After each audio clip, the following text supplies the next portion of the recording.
Hello दोस्तों, कहानी की इस नई सीरीज़ में हम लेकर आए हैं आपके लिए एक और नई कहानी। दोस्तों, अगर अभी तक आपने हमारा चैनल सब्सक्राइब नहीं किया है तो प्लीज़ सब्सक्राइब कर लीजिए। मेरा नाम रेशमा है। मैं कानपुर की रहने वाली हूँ और मैं अभी 20 साल की होने वाली थी और मैं 12वीं कक्षा का एग्ज़ाम दे रही थी।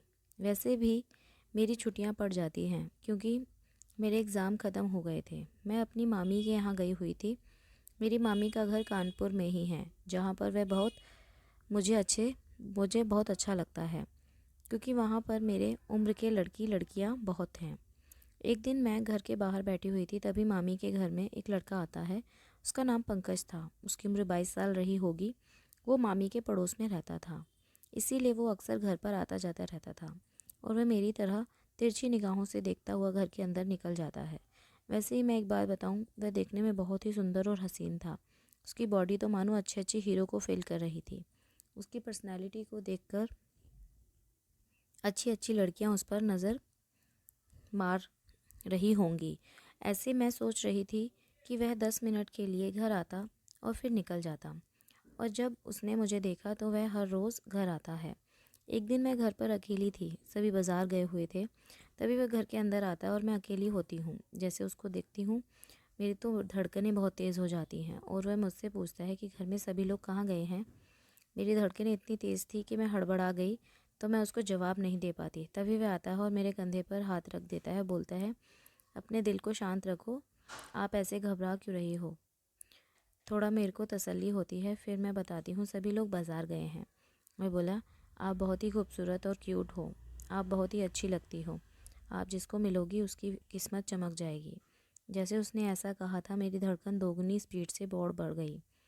उसके मुंह से जैसे ही मैंने ऐसा सुना था तो वह बहुत ज़्यादा मन में खुश हो गई थी। तो मैंने उससे कहा, मैं भी एक बात कहूँ, आपसे ज़्यादा सुंदर तो शायद इस दुनिया में कोई नहीं होगा।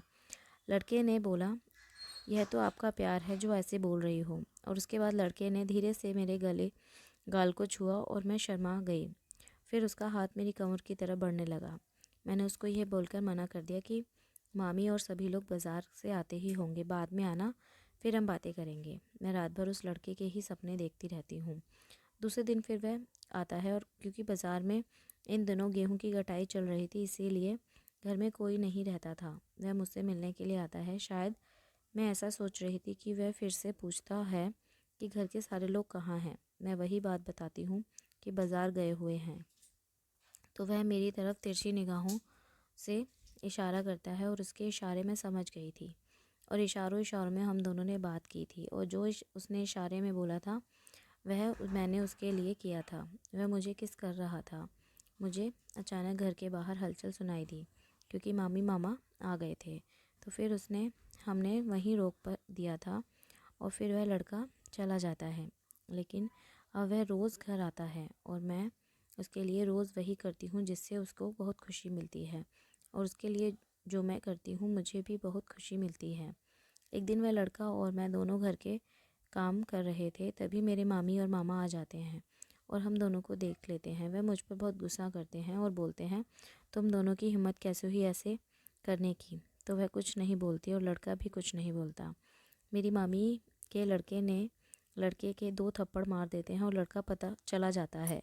एक दिन मैं अकेली थी तो मैं उसको फ़ोन करके बुला लेती हूँ। फिर हम दोनों काम कर रहे थे। काम करके लड़का चला जाता है। तब तक मेरी छुट्टियां ख़त्म हो जाती हैं और मेरे घर जाने का टाइम आ जाता है। लेकिन लड़का बोल रहा था कि नहीं, मैं तुम्हें अपनी जान से ज़्यादा चाहता हूँ, मैं तुम्हें घर नहीं जाने दूँगा, और मेरे सीने से लिपट कर रोने लगता है। मैं भी रोने लगती हूँ। घर पर मैं कुछ नहीं कर पा सकती थी। जिस दिन मुझे जाना था उसके एक दिन पहले रात में मैंने उसको मिलने के लिए बुलाया था, और हम दोनों उस रात के 2 घंटे के में साथ में रहे थे, और शायद वह मेरे लिए सबसे हसीन लम्हे और सबसे हसीन रात रही होगी। और मैं फिर सुबह अपने घर चली जाती हूँ। मुझे घर में बिल्कुल अच्छा नहीं लग रहा है। लड़का बहुत रो रहा था जब मैं मामा के घर से यहाँ आ रही थी, और कभी कभी मेरी उससे फ़ोन पर बात होती है क्योंकि घर में मेरे पास फ़ोन नहीं रहता। उस लड़के ने मुझे बहुत दर्द दिया था और उसकी बहुत याद आती है। तो दोस्तों, ये कहानी आपको कैसी लगी हमें कमेंट करके ज़रूर बताएं, और हमारे इस चैनल को सब्सक्राइब ज़रूर करें। और इस कहानी को अपने दोस्तों के साथ शेयर ज़रूर करें। धन्यवाद।